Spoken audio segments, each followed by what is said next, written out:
Are you worried that you might make the wrong decision when you retire? Not just the obvious things like running out of money or choosing the wrong investment, but the deeper things. The things people often do not realize until they are already retired. Maybe you've heard someone say, I wish I had retired sooner, or I wish I had waited longer, or I thought I was ready financially, but I was not ready emotionally. Or maybe I had the money, but I did not really have a plan for what I was retiring to. That is what we were talking about today, because when people think about retirement mistakes, they usually think about money. And yes, money matters a lot, but some of the biggest retirement regrets we hear about are not only about dollars and cents. They are about time, health, relationships, purpose, and the ability to enjoy the years you worked so hard to create. I'm Josh Duncan, partner at F5 Financial Planning, where we take a fiduciary approach to maximizing our clients' wealth. Today, we're going to walk through 7 retirement mistakes people regret most. And here's the most important part. Only 3 of them are really about money. The other 4 are about life. So if you are within a few years of retirement, already retired, or simply trying to make smarter decisions for the future, this video will help you think more clearly about what a successful retirement really requires.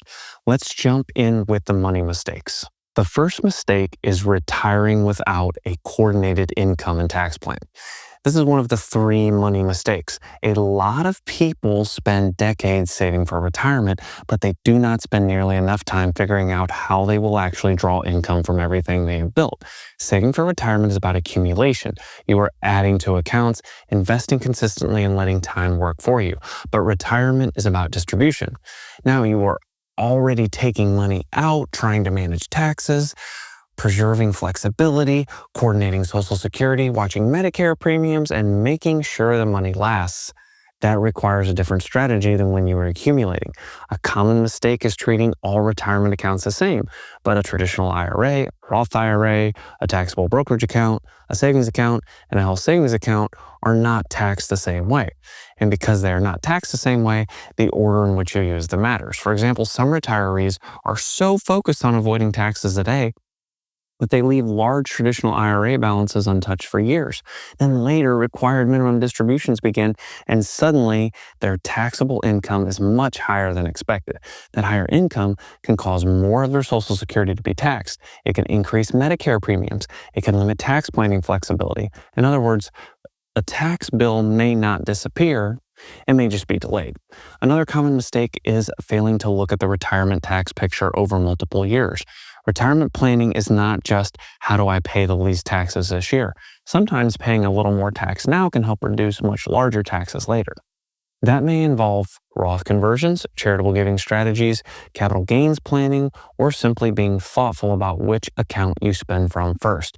The key point is this: retirement income is not just about getting money into your checking account. It's about getting the right money from the right account at the right time in the most tax-efficient way available to you.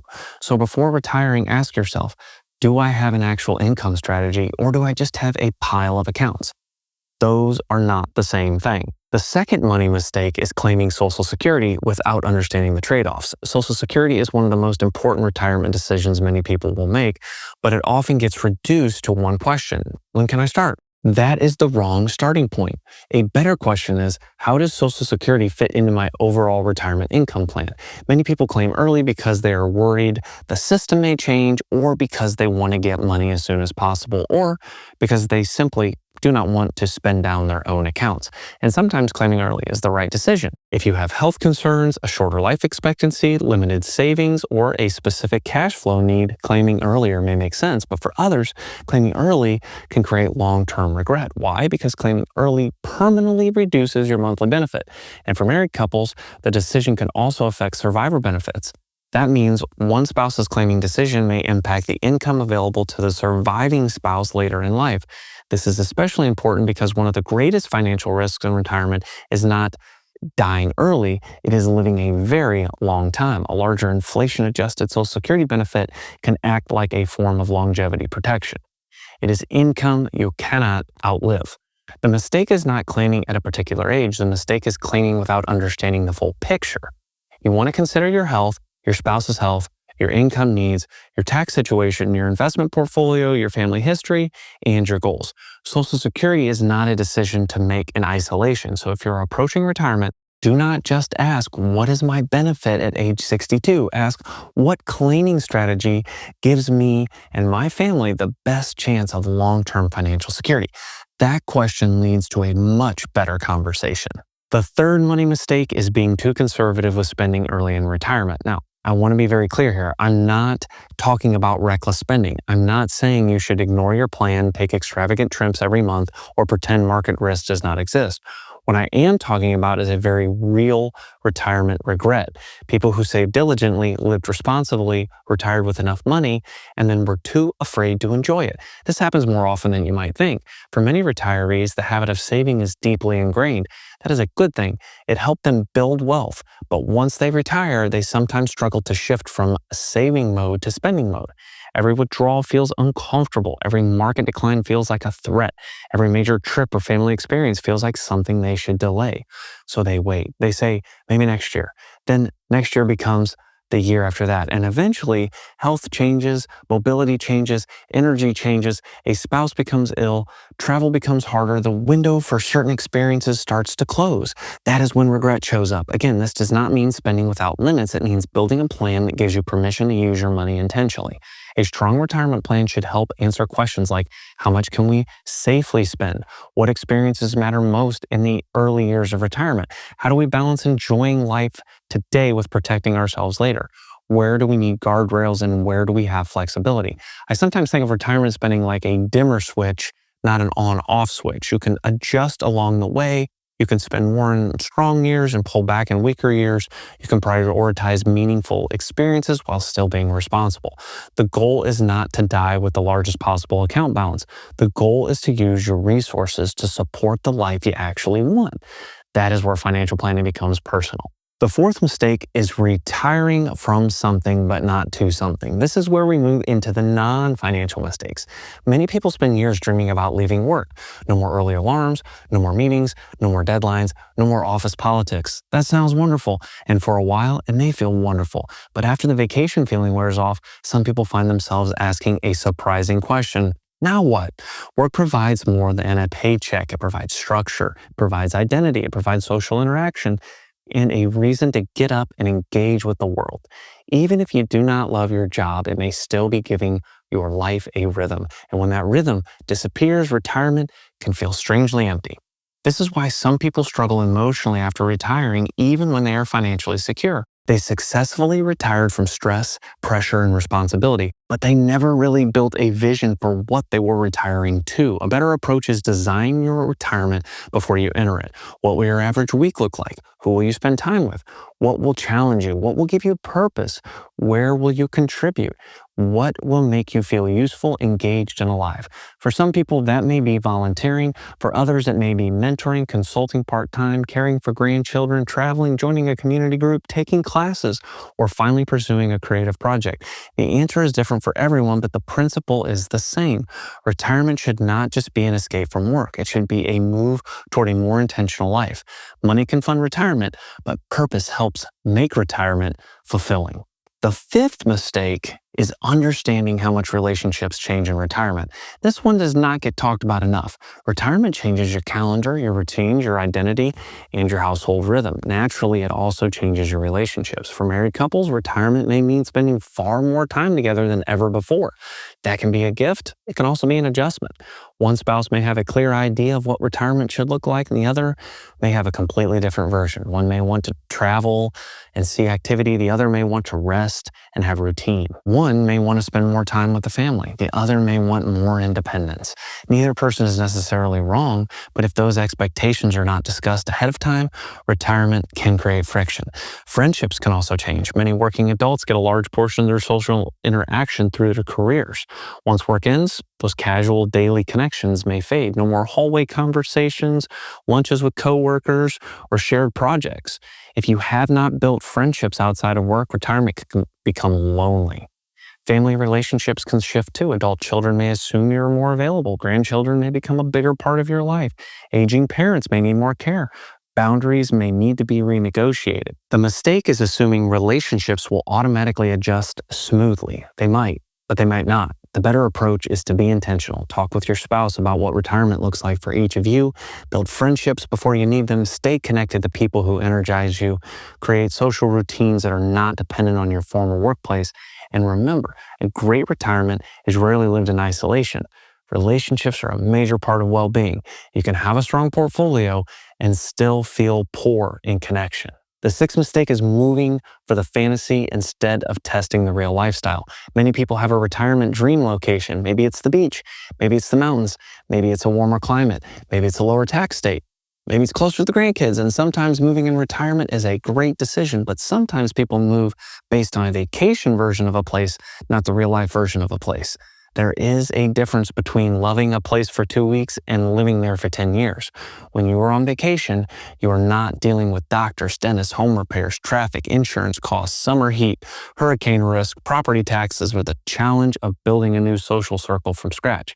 That charming town may feel different once you need specialized healthcare. That lower tax state may have higher insurance costs or fewer services. Living near the grandkids may be wonderful, but what happens if the adult children move for work? The mistake is making a permanent decision based on an incomplete picture. Before relocating in retirement, consider testing the lifestyle first. Rent for a season. Spend time there during the least attractive part of the year, not just the best part. Visit grocery stores, medical offices, churches, gyms, community centers, and neighborhoods. Ask yourself, what would everyday life actually feel like here? Also consider your support system. Starting over socially in your 60s or 70s is possible, but it requires effort. Do not underestimate that. Moving can be a wonderful part of retirement. Just make sure you are moving toward a real life, not just a postcard. The seventh and final mistake is waiting too long to prioritize health, travel, and meaningful experiences. This one is one of the most important life mistakes. Many people assume they have more time later. They say, we will take that trip when things settle down. We will spend more time with the kids next year. We will focus on our health after one more busy season. We will start doing the things we really care about once we feel completely ready. But retirement teaches a hard truth. Time is not the only limited resource. Energy and mobility are limited. Health is uncertain, and opportunities do not always stay open forever. This is why the early years of retirement are so valuable. Some people call them the go-go years. That is usually when retirees have the most freedom, the most energy, and the greatest ability to travel, explore, and be active. Later may still be meaningful, but it may look different. The mistake is assuming the future version of you will be able to do everything the current version of you is postponing. This is not just about travel. It's about using your time intentionally. Maybe it is taking the family trip while everyone can still go, serving a cause you care about, or spending more ordinary time with people you love.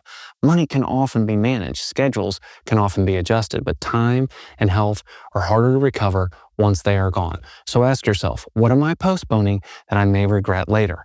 That question can be uncomfortable, but it can also be clarifying.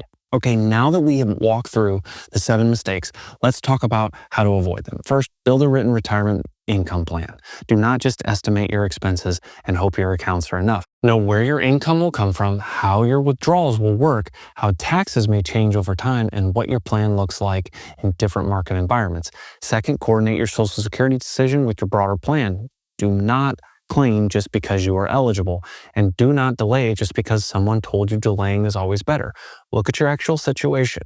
Third, give yourself permission to use your money for what matters. A good plan should help you spend with confidence, not just save with discipline. Fourth, design your retirement lifestyle before you retire.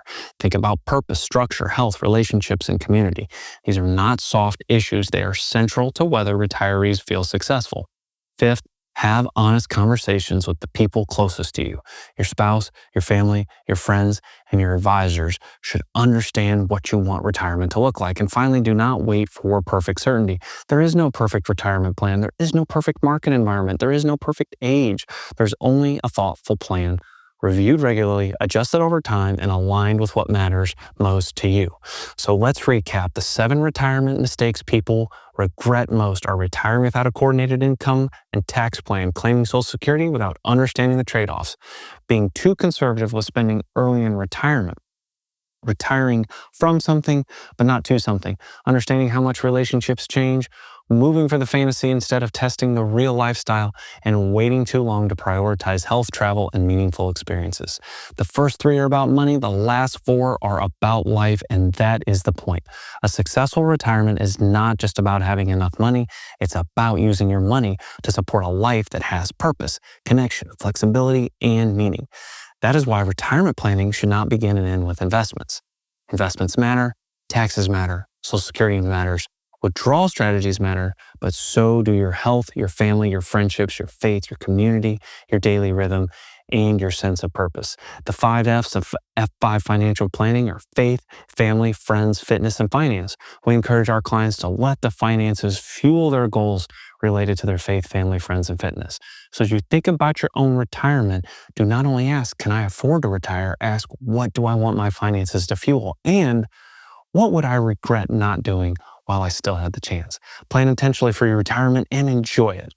Thanks for joining me today. If you would like to learn more about how F5 financial planning helps our clients achieve financial freedom for personal significance, please visit our website at www.f5fp.com.